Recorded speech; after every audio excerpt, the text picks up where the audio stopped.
రాబోయే రోజుల్లో మీ ఆశీర్వాదంతో తప్పకుండా మనకు మంచి పదవి వస్తుంది. ఆ పదవి మీకోసం వస్తుంది, నా కోసం లేదు. నేను చెప్తున్నా, మంత్రి కాకపోతే డైరెక్ట్ గా ముఖ్యమంత్రి వైద్యం భయపడుతున్నాడు. నేను చెప్తున్నా, చేస్తారా చేయండి మంత్రి, చేస్తారా చేయండి, ఇచ్చిన మాట కట్టుబడి మంత్రి. చేస్తారా ఇచ్చిన మాట కట్టుబడి చెయ్యండి. ఇంకా వేచి చూస్తున్నా, పదవి గురించి మనం బాధపడలేదు. ఒకవేళ చెయ్యకపోతే డైరెక్ట్ మన టార్గెట్ అదే. ఇంకా మీరు ఏం చేయాలంటే మునుగోడు మీరు చూసుకోవాలి, తెలంగాణ నేను చూసుకుంటారా?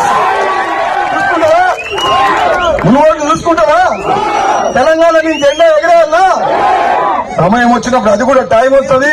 మీ అందరి అభిమానానికి, మీ ప్రేమకు, నా తమ్ముళ్ళు నా మీద చూపించే ప్రేమకు నిజంగా జన్మలకు రుణపడి ఉంటా అని చెప్పి తెలియజేస్తూ సెలవు తీసుకున్నా. Thank you.